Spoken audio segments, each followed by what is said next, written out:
Eu lembro que na última mensagem que eu preguei, no Talhas Vazias 1, eu comentei, irmãos, eu expliquei o porquê. Dentro desse mesmo texto onde preguei, o porquê de alguns costumes, principalmente em relação ao costume judeu. Expliquei que uma festa de um casamento judeu, ele não durava um dia, nem horas, ele durava semanas.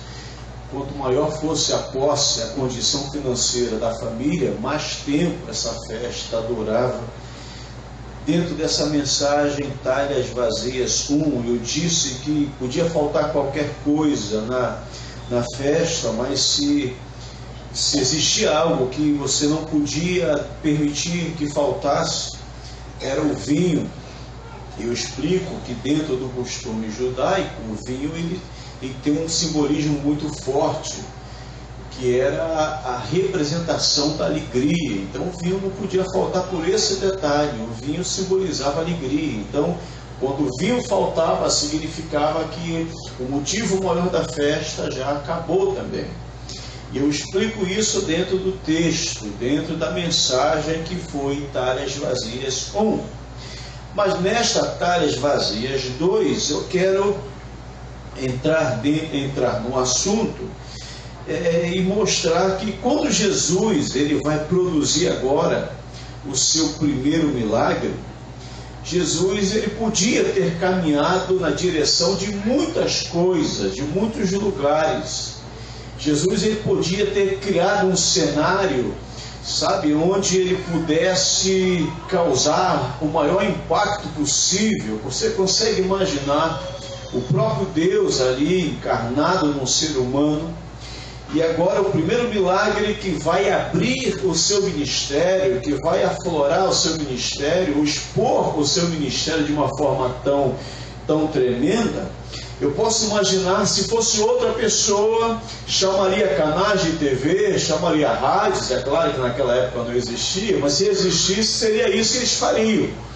E seria algo mirabolante, alguma coisa que viesse sacudir, sabe, as estruturas ou as bases da religião judaica da época e pudesse criar um grande frenesi de tal forma que aquele primeiro milagre fosse algo tremendamente impactante. Jesus ele não toma esse caminho, Jesus não vai por não vai por esses detalhes quando alguns vão. Ao contrário, Jesus foi muito simples. E ele vai na direção das talhas, ele caminha na direção das talhas.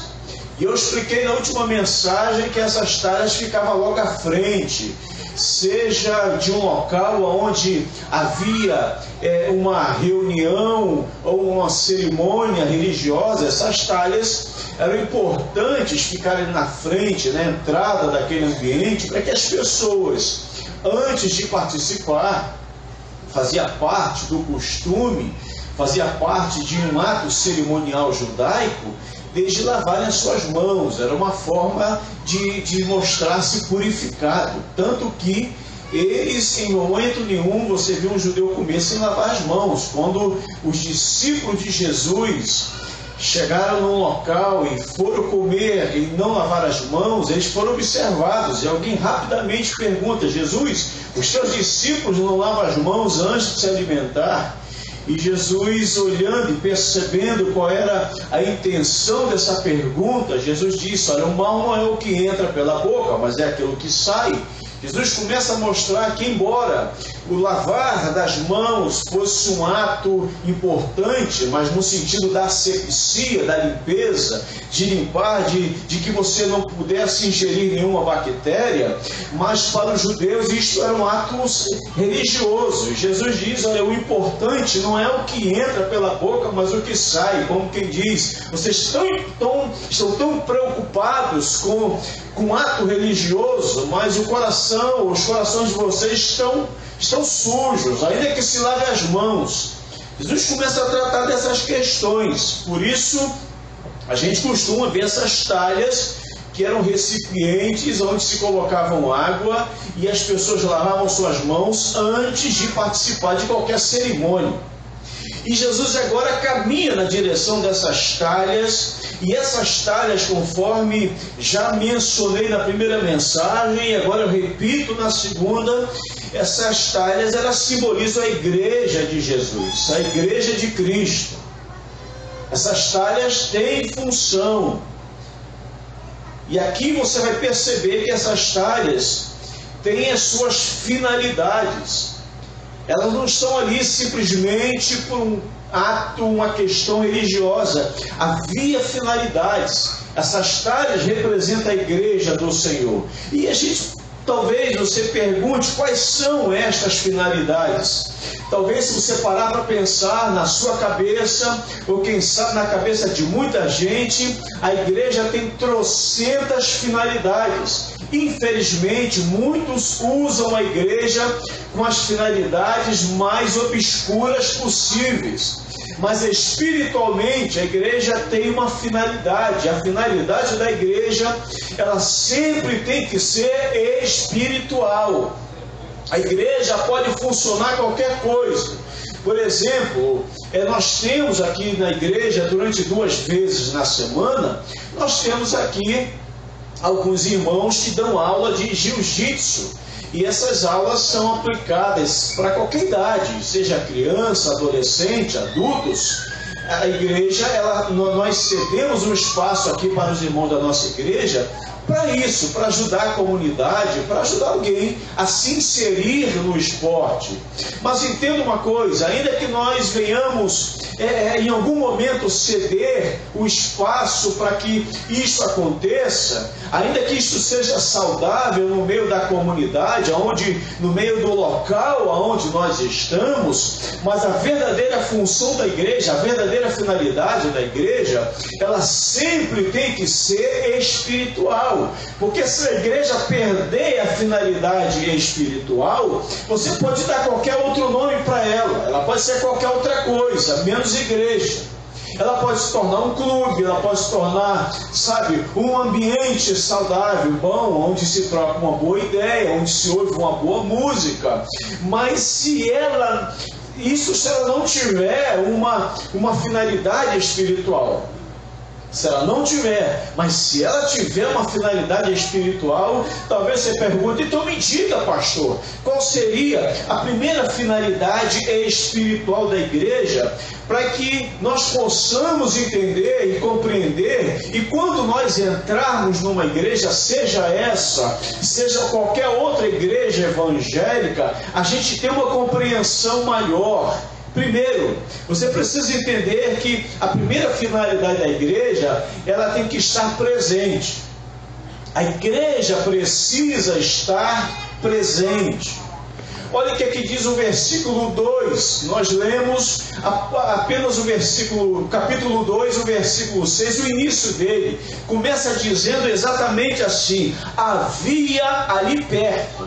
Este havia ali perto, ele está se reportando, ele está direcionando, ele está mostrando que estava ali perto, ali naquele momento onde acaba o vinho, ali onde a aflição estava tomando conta por parte dos donos da festa, porque o vinho acaba e agora há uma aflição, há um alvoroço, as pessoas tentando resolver o problema.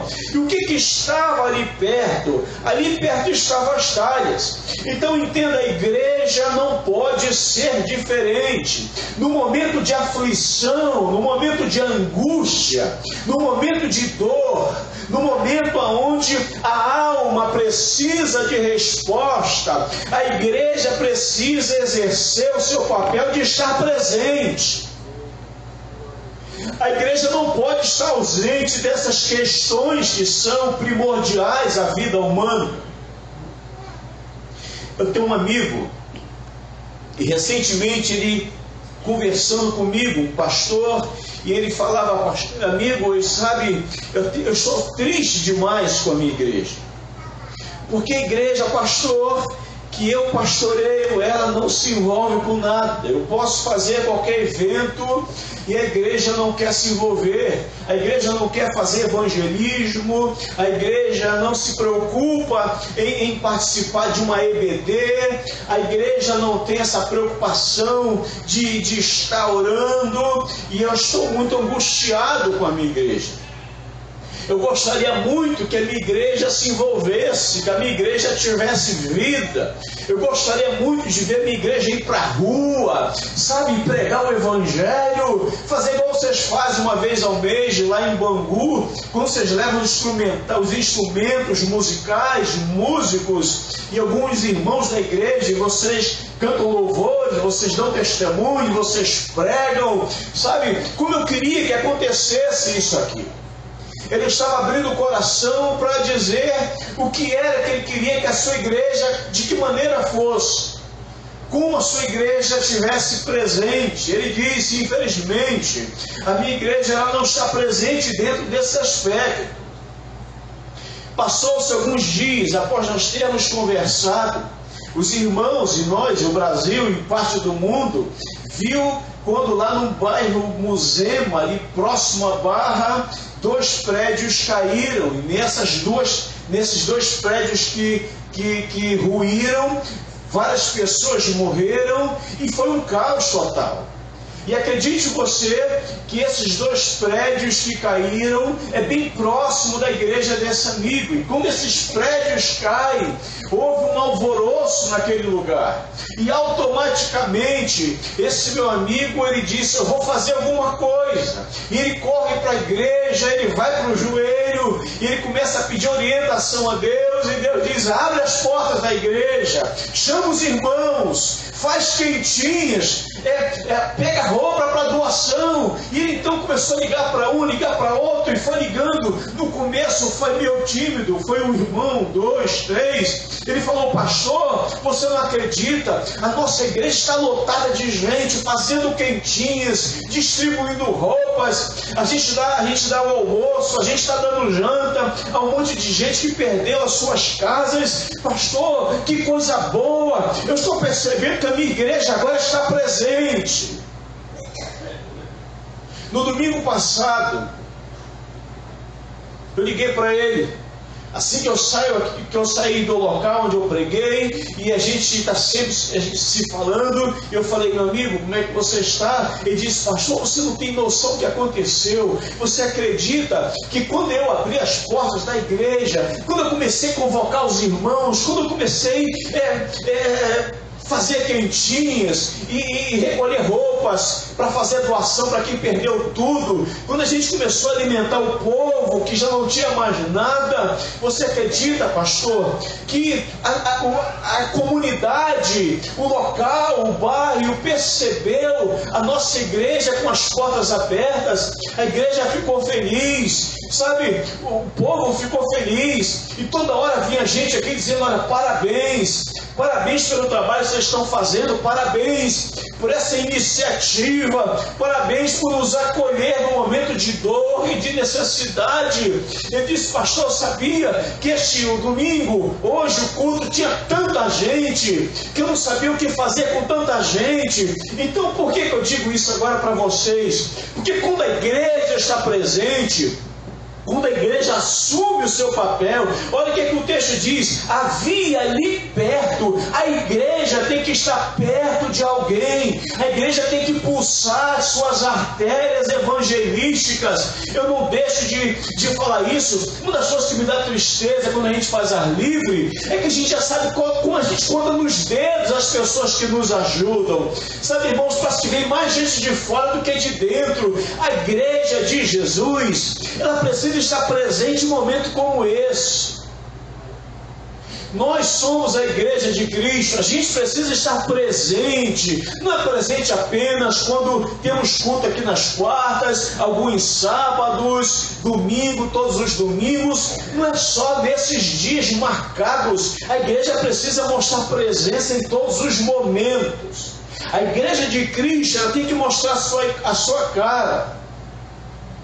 Infelizmente, a igreja atual, claro que eu não estou me referindo agora aqui, tem se transformado, infelizmente, num centro de realização de sonhos, aonde você vai na igreja apenas para realizar um sonho. Eu tenho um sonho e que Deus realize o meu sonho. Irmãos, eu fico muito feliz, eu quero abrir o meu coração quando eu vejo alguns irmãos aqui realizando seus sonhos. Eu acho isso maravilhoso, eu acho isso importante, mas esta não é a maior finalidade da igreja, realizar sonho. A finalidade da igreja é estar presente na vida de alguém, é mostrar o caminho da cruz, é mostrar que o túmulo está vazio, que Jesus está retornando para buscar a sua igreja.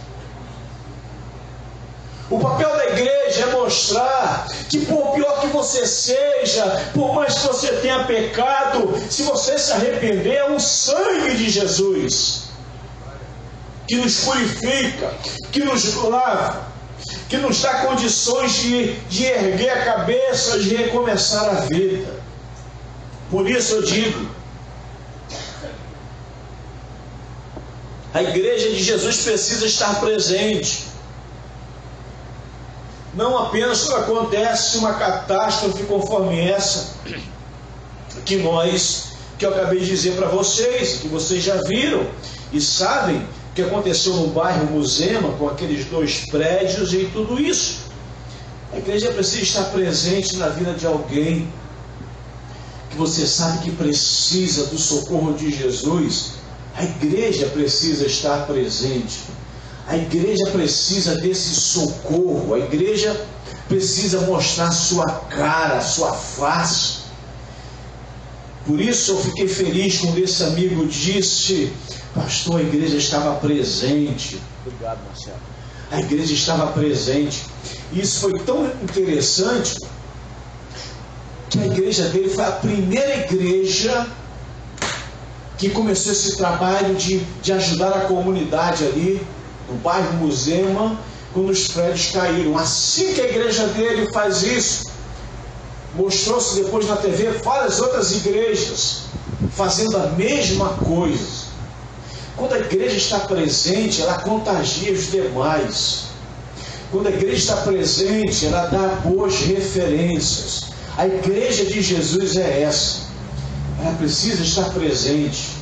Ela não pode estar escondida, ela não pode estar oculta, como se fosse uma maçonaria, onde acontecem alguns ritos secretos e ninguém sabe o que acontece. A igreja tem que ser vista, a igreja tem que ser ouvida, a igreja precisa ser contemplada. A segunda finalidade da igreja, a igreja precisa manter-se espiritual. A igreja tem que ser espiritual, ou pelo menos manter-se espiritual. Agora no versículo 7 aí de João 2, diz assim: enchei de água. Olha o que diz o texto: enchei de água. Quando Jesus olha para dentro dessas talhas, ele percebeu que o nível de água das talhas ou já tinha secado, ou estava muito baixo. E a primeira iniciativa de Jesus, antes de produzir o milagre, o primeiro milagre no Novo Testamento, que foi num casamento lá em Caná da Galileia, a primeira ordem dele para aquelas pessoas que estavam ali servindo na festa foi encher de água essas talhas. A gente sabe que na tipologia bíblica, água simboliza o Espírito Santo. As talhas que representam a igreja estavam vazias. E Jesus disse: olha, enchei de água. E eu posso imaginar, queridos, que no momento que nós vivemos, eu sei quanto é difícil. Você que possivelmente está aqui, que é evangélico, eu sei o quanto é difícil a gente manter a comunhão com Deus diante de um mundo tão contaminado. Eu sei que é difícil. Eu imagino, irmãos, porque eu também sou gente como você. Eu sei que não é fácil. Nós sofremos pressões por todos os lados. somos testados de várias maneiras. A todo momento a sua fé é colocada à prova. A todo instante parece que tem alguém querendo tirar você do sério, querendo fazer com que você deixe de ser aquela nova criatura transformada por Deus, conforme diz na carta de Paulo, na segunda carta aos Coríntios, capítulo 5, versículo 17, quando a Bíblia diz que você é nova criatura e as coisas velhas se passaram e eis que tudo se faz novo. Sempre há alguém querendo colocar isso em dúvida em você, querendo tirar você da tua espiritualidade, da tua comunhão com Deus, provocando de alguma maneira, de alguma forma, querendo fazer com que você entenda que você não é tão crente, tão cristão, tão servo conforme você pensa que é. Estamos a todo tempo, irmãos, sendo testados. Pessoas nos observam, pessoas ficam nos espreitando muitas vezes, tentando dizer: quero ver até onde ela vai aguentar isso, eu quero ver até onde vai suportar. Eu lembro que quando eu aceitei Jesus, eu me converti ao Senhor, por quantas vezes colegas meus disseram: eu quero ver quanto tempo dura a tua religiosidade, eu quero ver quanto tempo você vai conseguir ficar na igreja. Isso aí é fogo de palha, daqui a pouquinho, cara, tu não vai aguentar. Quantas pessoas disseram: tu não nasceu para isso, tu não tem nem cara de crente. E eu tinha muita dúvida em saber como é cara de crente, porque eu pensava que cara de crente era aquela cara que as pessoas faziam antigamente quando gravavam um disco vinil evangélico, sabe? Eu não sei se tem alguém daquela época aqui, que quando se gravava músicas evangélicas naqueles discos, naqueles bolachões vinil, era sempre alguém mostrando assim uma espiritualidade, né? Fazendo a mãozinha assim para cima, era uma pomba, aquela cara de bonzinho. Eu falo: será que para ter cara de crente eu tenho que andar assim com as mãos estendidas, sabe? Eu fazia essa cara de Espírito Santo, em nome do Padre, do Filho e do Espírito Santo. Será que eu tenho que falar assim também? Eu pensava que para ter cara de crente eu precisava disso. E quando as pessoas falam: quero ver, Paulo, quanto tempo vai durar você na igreja? E você sabia, quando eu ouvia isso, às vezes eu ficava com medo. Eu falava: será que eu não vou durar muito tempo? Será que eu aguento esse mês? E quanto mais eu ouvia isso, parece que mais as lutas iam se levantando, parece que as coisas o caldo ia engrossando em volta de mim, e eu ficava pensando: será que eles estão certos? Quantas vezes eu ia orar, quantas vezes eu ia para a igreja? Isso eu estou me referindo, queridos, há mais de 30 anos atrás. Eu ia para a igreja e eu levava a minha Bíblia. Aí quando eu estava caminhando para a igreja, eu vi os colegas jogando bola, eles paravam o futebol, parava tudo, sabe? Às vezes a bola já estava pertinho do gol, eles travavam a bola e ficavam olhando a gente para eu passar. Eu falava: meu Deus, não é porque eu era importante, não é porque eu parecia ser crente ou santo, não, porque eles falavam assim: eu quero ver quanto tempo vai durar isso. E o pessoal falava: Pai do Senhor, irmão, já vai, crente. Aí, Paulo, eu duvido que tu vai durar muito tempo. E eu ficava pensando: meu Deus, será que eles têm razão? Eu ia para a igreja, eu ouvia isso, eu ia orar, parece que aquelas vozes ficavam na minha mente dizendo: eu quero ver quanto tempo tu vai durar na igreja, eu quero ver quanto tempo tu vai ser crente. Irmãos, entenda, queridos, em nome do Senhor Jesus, é isso que por muitas vezes a gente sofre, essa pressão. Essa pressão, claro, que eu sofria quando eu era novo convertido. As minhas pressões hoje são outras infinitamente maiores do que essa, porque de lá para cá Satanás nunca desistiu de tentar me derrubar. De lá para cá, você não pense em você que porque você é servo de Deus, em nome de Jesus, sabe, que o diabo não quer que o seu nível de água ou de espiritualidade caia. Ele vai estar sempre olhando para você, sempre vendo como é que está o teu nível de vida espiritual. Você vai estar sempre sendo observado. Por isso nós, como igreja, a igreja do Senhor, nós precisamos nos manter ou manter-se espiritual. Você não vai ser melhor que ninguém, você não vai ser mais poderoso que ninguém, mas você precisa manter essa espiritualidade diante de Deus. Porque é mantendo a nossa espiritualidade que a gente consegue suportar as etapas de opressões e de lutas, de desgaste na vida espiritual. A igreja de Jesus, ela não pode estar oscilante. A gente precisa se manter. E eu sei que é difícil, eu sei que não é fácil. A gente está bem com Deus hoje e amanhã a gente lutar para permanecer bem com Deus não é fácil. Satanás não deixa de lutar contra você a partir do momento que você aceitou Jesus, não. Lá a própria palavra diz que o diabo ele anda ao nosso derredor, buscando a quem possa tragar. Ele só não se aproxima mais porque Deus não deixa. Ele só não chega mais perto de você porque o Espírito Santo está na sua vida. Porque Deus colocou os anjos do Senhor para te guardar. Porque se Deus assim permitisse, irmãos, a gente não suportaria. Mas Ele usa pessoas, Ele usa gente na nossa casa, usa gente na faculdade, no nosso trabalho, na rua, por onde quer que você passe, sabe? Em algum momento que por onde você esteja, Ele vai usar pessoas. E muitas vezes até pessoas que você não tem nem noção, nem imagina. Se você não manter ou mantiver a sua vida espiritual, o nosso nível cai.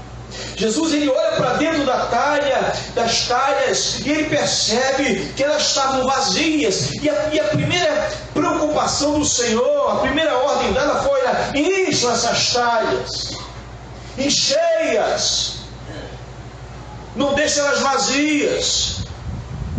E eu começo a entender que nós precisamos nos encher ou estar cheios de Deus, porque a gente se enche de muita coisa. Estamos num momento onde nós nos enchemos de muitas coisas, de muitas informações. Nos enchemos de coisas que nós ouvimos, nos enchemos de coisas que nós vemos, nos enchemos de coisas que nós sentimos. A gente vai enchendo, vai ocupando o espaço da nossa alma com muitas coisas. Mas entenda, o que a palavra diz aqui em Efésios 5, versículo 18 é: enchei-vos do Espírito. Se existe algo que a gente precisa encher a nossa alma, encha-se do Espírito. É claro, irmãos, que a gente pode absorver muita coisa boa e muitas vezes a gente absorve coisas que não são boas. Mas entenda, se existe uma parte na sua vida que precisa estar ocupando um espaço maior, que seja do Espírito Santo de Deus na sua vida. Porque quando nós estamos cheios de Deus, a gente não consegue permitir que outras coisas ocupem esse espaço. A igreja precisa manter-se espiritual. Então talvez você diga: pastor, eu estou enfrentando uma dificuldade na minha vida, eu estou enfrentando uma dificuldade em minha família, na minha vida espiritual. Sabe, pastor, no ambiente onde eu estou, que luta que é, que dificuldade. Me permita abrir o coração para você hoje, queridos. Hoje durante a manhã, eu normalmente acordo muito cedo. E eu acordo cedo, uma das primeiras coisas que eu vou fazer, eu vou estudar a palavra, sabe? Eu começo a meditar na palavra. Eu já tinha preparado essa mensagem e hoje cedinho eu acordei, antes de fazer algumas coisas, eu passei para fazer uma revisão da mensagem, fui avaliando, estudando alguns detalhes, e eu estou percebendo que o dia está estranho, a manhã estava estranha, eu não sabia o que era, o dia estava pesado. E a minha esposa normalmente no domingo ela acorda por volta das 10 da manhã, era 11 horas, 11h30, e dá meio-dia ali, ela não levantou. Sei que ela não está bem, essa gripe tem debilitado ela bastante, sabe, até que ela acorda, ela fala: filho, não sei o que está acontecendo, eu tenho alguma coisa, não estou bem. E comecei a atribuir isso a eu não estar 100% bem, também da minha da recuperação da gripe, o corpo fica muito fraco, e eu achei que isso também seria em relação a ela. E o dia está passando, eu estou estudando a palavra, e eu parava um pouco, ia fazer uma coisa, outra, e eu comecei a perceber que está tenso, alguma coisa.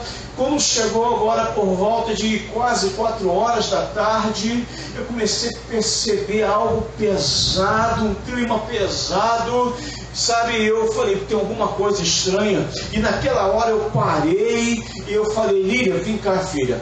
Fui lá, ela estava lá ajeitando lá os pastéis para eu trazer para a igreja, e eu peguei na mão dela, trouxe, ela falei, Lília, vamos orar. Nos ajoelhamos na sala, eu falei, Lília, tem alguma coisa estranha, tem uma opressão, tem alguma coisa que está querendo nos oprimir a nossa casa, nós não podemos aceitar isso, e nós nos ajoelhamos ali na sala. A minha filha Priscila estava no quarto, o Paulinho estava lá no outro, terceiro andar, estava lá em cima, e eu falei, vamos ajoelhar aqui, nós vamos buscar, e nós começamos a orar, começamos a clamar, oramos pelos nossos filhos, oramos pela igreja, oramos, sabe, por nossa vida, e fomos orando, passamos um tempo de oração. Eu termino de orar, ela começa a orar, e acreditem vocês, quando terminou esse momento de oração, aquele clima pesado, aquele clima tenso, que dava para cortar com tesoura, parece que agora ele desaparece. O oxigênio fica mais leve. A gente percebe que o ambiente já não é mais o mesmo. Entenda isso. Satanás, ele não está preocupado se eu sou pastor, o que você é. Essa preocupação dele, para ele não existe, irmãos. Ele quer nos destruir. Ele quer acabar com a nossa vida espiritual. Ele quer fazer com que você não tenha comunhão com Deus. Ele não quer que você mantenha a vida espiritual. Porque se você não manter a sua vida espiritual, para ele melhor. Quanto mais baixo é o nível, quanto menos você ora, quanto menos você busca Deus, quanto menos você se relaciona com Deus, para ele é melhor. A situação vai pesando em volta de você, e se você não parar para se atentar, quando você abrir os olhos já era tarde. Então, em nome de Jesus, é possível que você esteja enfrentando um momento difícil. É possível que o momento não seja tão agradável. É possível que você não esteja da forma que gostaria. Mas, pastor, o que eu faço? Eu digo para você hoje, busca o Senhor, mantenha uma vida espiritual com Deus, vá para o joelho, clame ao Senhor, porque se você fizer isto, Ele vai dizer, olha, enche a talha vai voltar a estar cheia, o Espírito Santo vai jorrar na sua vida. Busca o Senhor, mantenha-se espiritualmente da maneira que Deus quer que você esteja.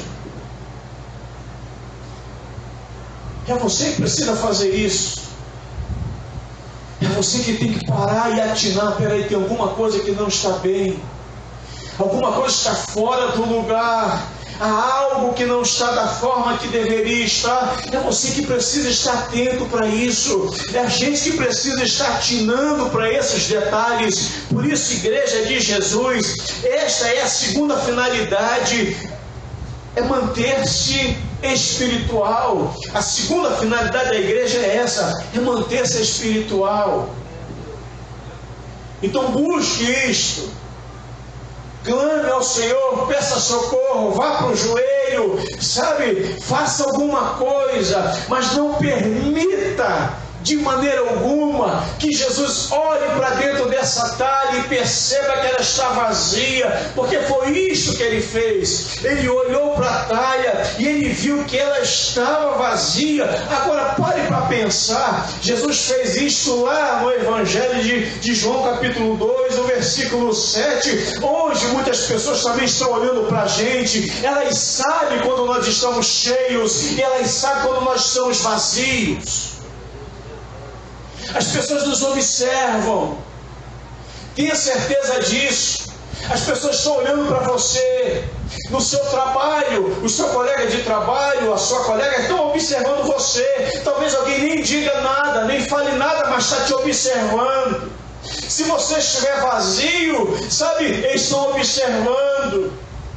Se você estiver cheio, eles também estão observando. Mas tenha certeza, se você estiver vazio, espere, que não vai demorar muito, uma crítica vai chegar. Alguém vai dizer: pô, você era tão crente, eu lembro de que você quando entrou aqui, eu lembro como você era servo, eu lembro como você queria pregar para todo mundo, eu lembro como você queria converter todo mundo, e agora você está nessa condição. É isso que eles fazem. Eles mostram o quanto estamos vazios. Não fique pensando que eles vão poupar você, porque não vão. Eles vão mostrar onde está o teu nível de espiritualidade. Eles vão apontar os teus erros, eles vão apontar os teus defeitos, eles vão mostrar as tuas fraquezas. Eles gostam de fazer isto. Não aceite isso, irmãos, em nome de Jesus, não aceite isso. Eu não sei para quem eu estou falando, talvez não seja para a igreja, talvez seja para uma pessoa ou duas, mas não aceite isso na sua vida, porque isso é triste, isso é deprimente. Quando alguém olha e diz: ah, como você já foi tão usado, e agora? Eu sabia que tu não ia aguentar. Jesus olhou para a talha, mas as pessoas também estão olhando hoje para você. Você é observado. Mas deixa eu alegrar o teu coração também com a palavra. Eles podem olhar para você em algum momento e perceber você vazio, mas tenha certeza de uma coisa: quando você estiver cheio de Deus, eles vão procurar você. Quando você estiver cheio do Espírito Santo, tenha certeza que por mais orgulhosos que sejam, por mais, sabe, prepotentes e arrogantes que sejam, na hora que o calo deles apertarem, na hora que a situação ficar difícil, eles vão procurar você e vão dizer: você podia orar por mim? Você pode levantar um clamor por minha vida? Eu preciso da tua oração. Você tem um conselho de Deus para mim? Você também vai ser procurado.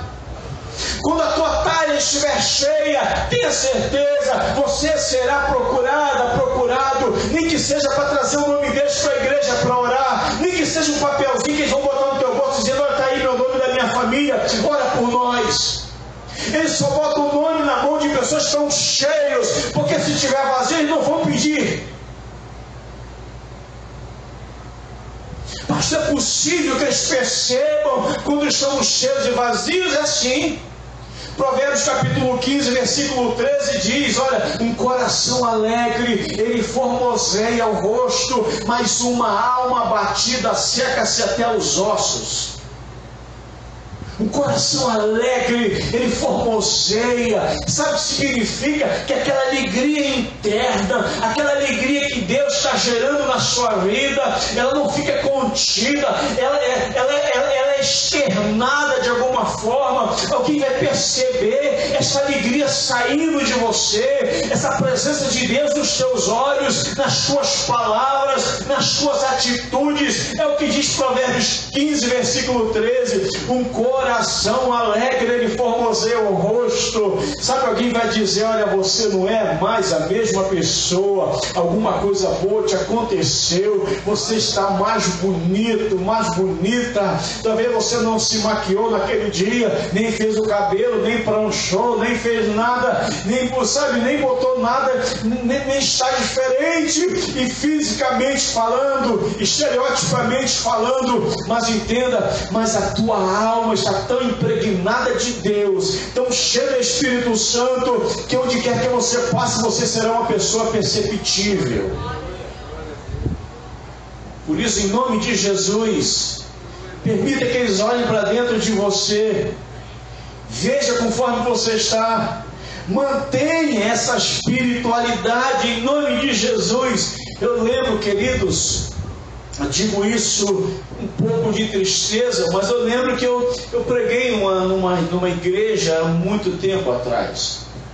E eu lembro que quando eu cheguei nessa igreja para pregar, eu fiquei impressionado com o vigor espiritual daquele povo. Povo alegre, um povo espiritual, uma igreja vibrante. Sabe, o local, irmãos, era tanta presença de Deus naquela igreja, que o lugar parece que estava impregnado ali da presença do Senhor. Era algo bom, maravilhoso. Eu lembro que eu terminei de pregar, o lugar era muito longe onde eu preguei, mas eu nem me preocupei com a distância, nem com o horário, porque estava tão bom ali que quanto mais tempo eu passasse ali com os irmãos, mais eu queria ficar com eles. Que lugar maravilhoso! Eu lembro que eu saí daquela igreja e eu contei em vários lugares que eu preguei, eu contei para alguns pastores amigos desta igreja, e eles ficaram curiosos de conhecer essa igreja, sabe, uma igreja vibrante, uma igreja alegre, uma igreja espiritual, uma igreja cheia de Deus. Passou-se alguns meses, não posso precisar quantos foram. Eu fui chamado para pregar num congresso, mais uma vez nesse lugar. E quando eu estou chegando nessa igreja, eu pude fazer duas observações. A primeira observação que eu fiz é que quando eu olhei para o blindex, a igreja tinha um blindex muito grande, e quando eu olhei através do blindex, eu percebi que estava lotado de gente. Havia muitas pessoas nessa igreja, muita gente estava ali dentro, sabe? E eu fiquei observando aquela montoeira de pessoas. E a segunda observação que eu fiz é que quando as portas daquela igreja se abriram e que eu coloquei assim os meus pés lá dentro, agora pela segunda vez, eu percebo que dentro desta igreja vem um ar frio, sabe? Um ar conforme a gente, quando está andando por aí, principalmente Bangu, e entra num shopping, quando aquela porta abre, aquele ar gelado vem e você fica feliz, porque aquele ar gelado, ele vai dissipar o teu calor. E eu, principalmente, que sou hipercalorento, eu amo o ar-condicionado de shopping, parece que não falha nunca. Mas quando eu coloco pela segunda vez os meus pés ali dentro, essa porta abre, vem um ar frio. Mas me permita explicar para você, este ar frio que vem em minha direção, não era o ar do ar-condicionado, ainda que estivesse gelado, não era este ar que veio ao meu encontro, mas era uma frieza diferente, era um ar frio diferente, era algo espiritual, e eu fiquei tentando entender, Deus, o que é isto? Eu me assentei ali, havia muitos convidados ali, muitos cantores, muita gente da mídia estava ali, sabe, da mídia gospel, e eu assentei-me ali, fiquei esperando o momento da mensagem me ser passada. Fiquei ainda, sabe, matutando na minha cabeça, querendo entender o que é que está acontecendo, Deus. O que houve? Sabe, tentando compreender o que era aquilo. E de repente, assim ao meu lado, um dos líderes daquela igreja, um irmão de oração, um servo de Deus, um homem temente ao Senhor, ele chega aos meus ouvidos e diz assim para mim: pastor, infelizmente, meu amigo, essa igreja não é mais a mesma. Estamos cheios de pessoas, mas estamos vazios de Deus.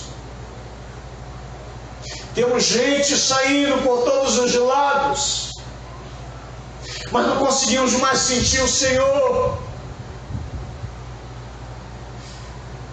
porque não buscamos mais a Deus. Mudamos as nossas prioridades. O que eu pude entender é que ele disse: não conseguimos manter a vida espiritual com Deus. E quando não se mantém vida espiritual com Deus, é possível que você encha a igreja, superlote a igreja, mas o que enche a igreja não são pessoas, o que enche a igreja não é uma multidão, o que torna a igreja cheia é a presença do Espírito Santo.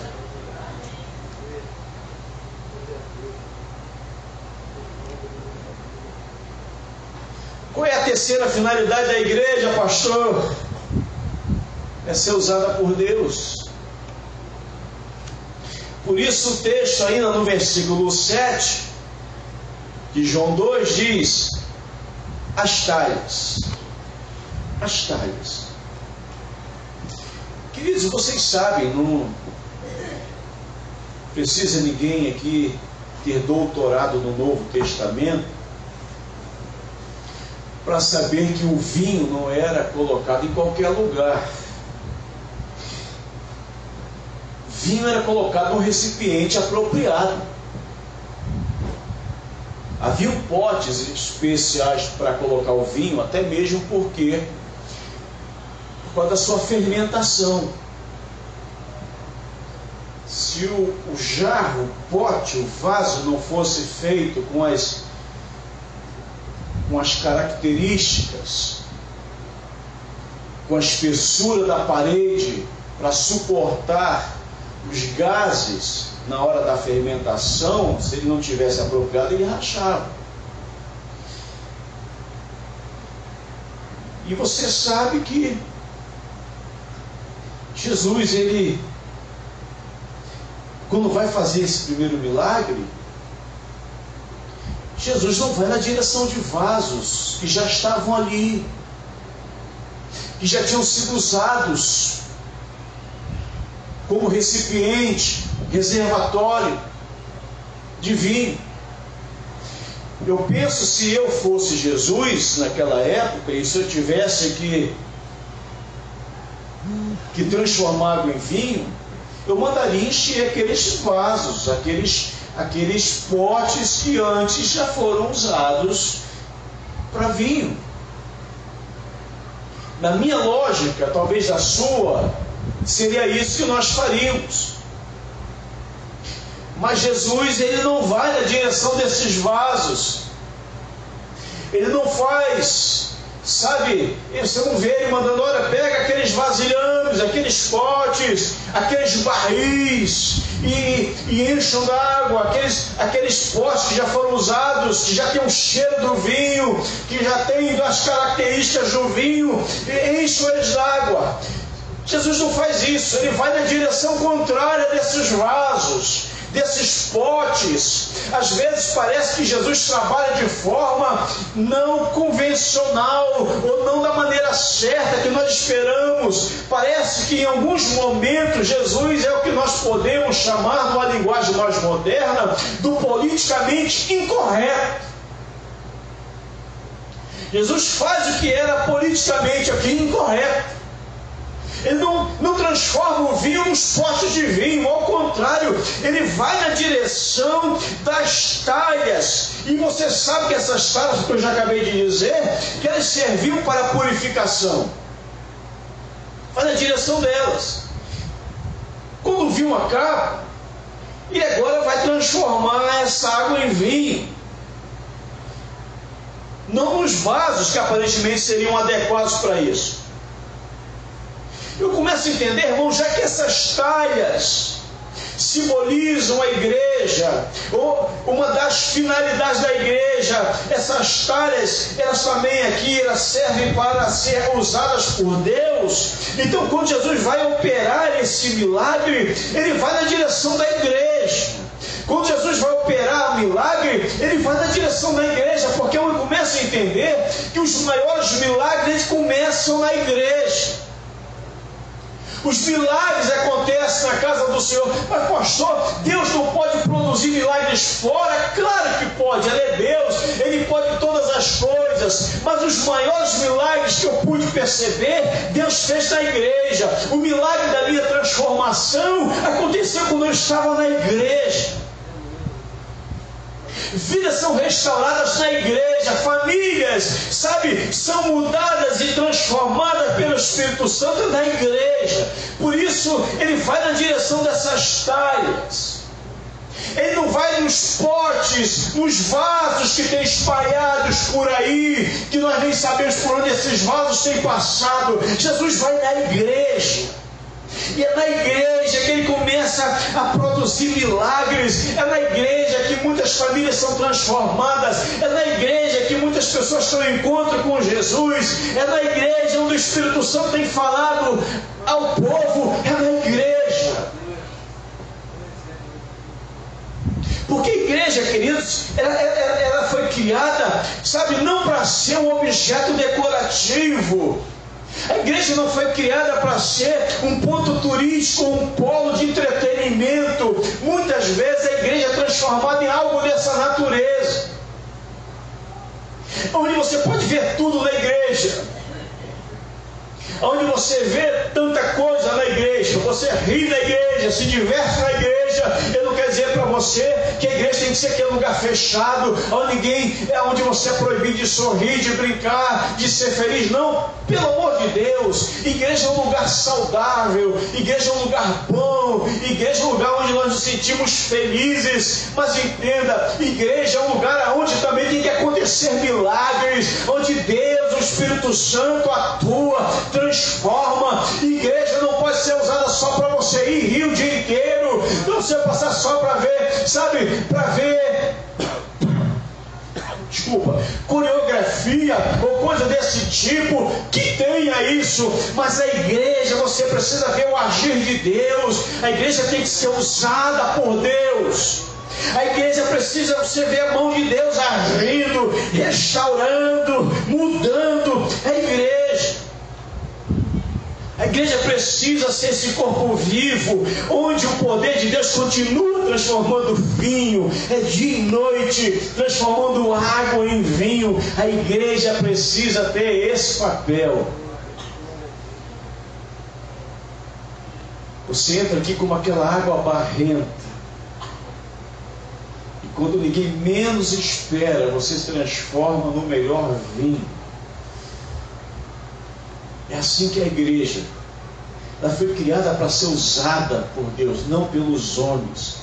A igreja não foi criada para ganhar dinheiro. E quando eu vejo isso, eu fico triste. Quando eu vejo a igreja sendo usada para eleger, para colocar gente no poder, eu fico triste. Esta não é a finalidade da igreja. Não é para promover nome de ninguém. A igreja foi criada para promover o nome de Jesus, para levar você para o céu, para transformar a sua vida, para transformar aquela água barrenta da família que está ali destruída. E quando alguém olha, você vê que já não é mais a mesma coisa, porque Deus já mudou, sabe? Deus já transformou. O teu coração entra como aquela água barrenta e você sai daqui como o melhor vinho, sabe? Esta é a função da igreja.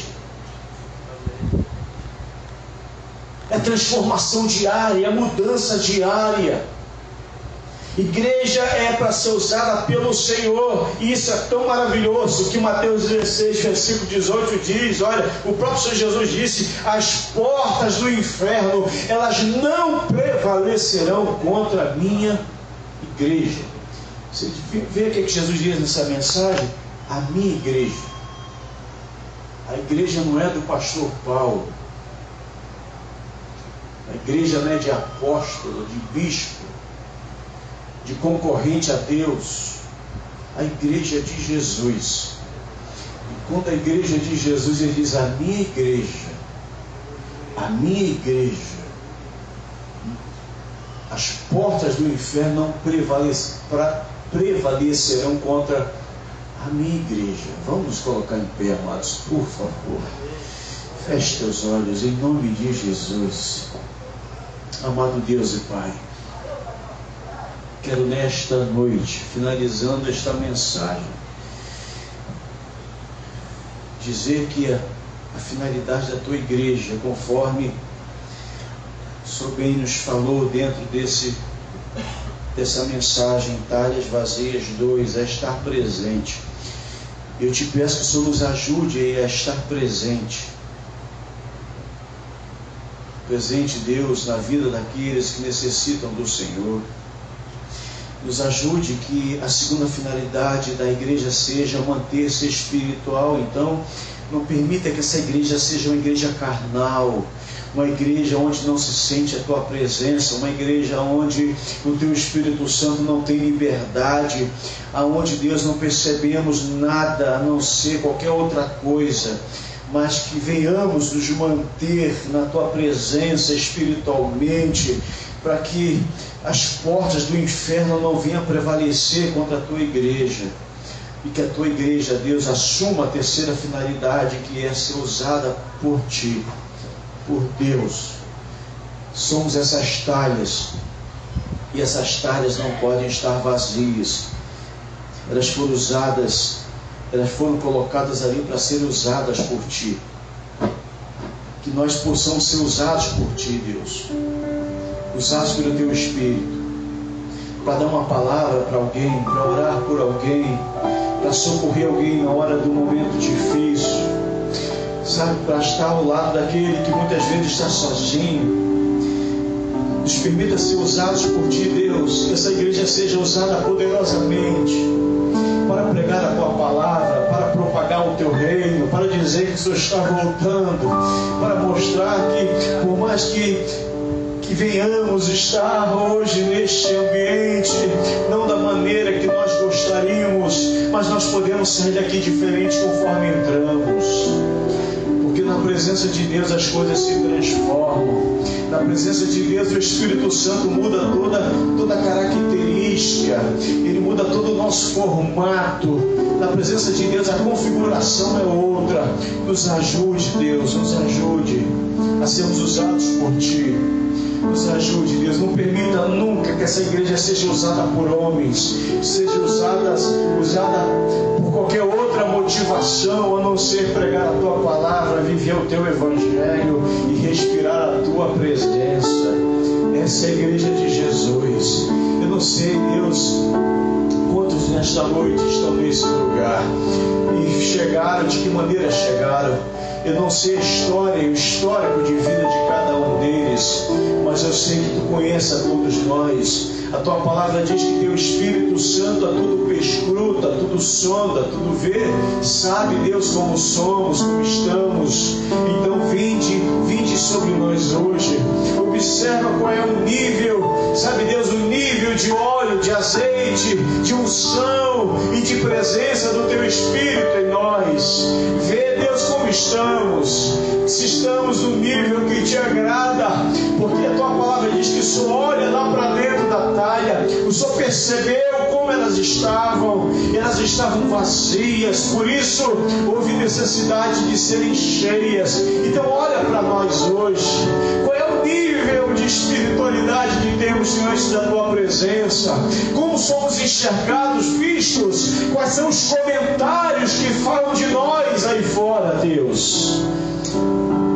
Em nome de Jesus, completa, se por acaso não estamos da maneira que devemos estar, nos complete hoje, nos restaure hoje, sabe, Deus, nos conserte hoje, nos transforme e nos mude hoje. Que Teu Espírito venha sobre nós hoje e aumente o nosso nível de óleo, de unção, de presença, Manarô Condarébias. Oh Deus, nos ajude hoje, nos ajude hoje, Deus, a não diminuirmos espiritualmente. Não deixa, não, Senhor, não deixa, não permita isso, não, Jesus. Não deixa que isso aconteça, mas vinde com Teu odre e vinde dosando em cada um de nós o Teu azeite hoje. Vinde nos completar hoje, encher hoje a nossa vida espiritual. Vinde hoje nos completar, que possamos hoje sair daqui não vazios, nem pela metade, por mais que pareça ser bom para alguns, mas nós queremos sair transbordantes hoje do Teu Espírito, porque o mundo precisa, Deus, uma igreja cheia, transbordante. Nós somos a Tua igreja, nós somos o reflexo, Deus, do Teu Evangelho aí fora. Que a gente saia daqui cheio hoje e que nós venhamos transbordar ainda hoje na nossa família, no trabalho, na faculdade, onde quer que possamos estar, a gente transborde a Tua presença, transborde da Tua unção, transborde de oração, transborde da Tua palavra, transborde do Teu Espírito, Deus. Nos ajude, Senhor. Se você entendeu a mensagem, se essa mensagem falou o seu coração, então fique à vontade para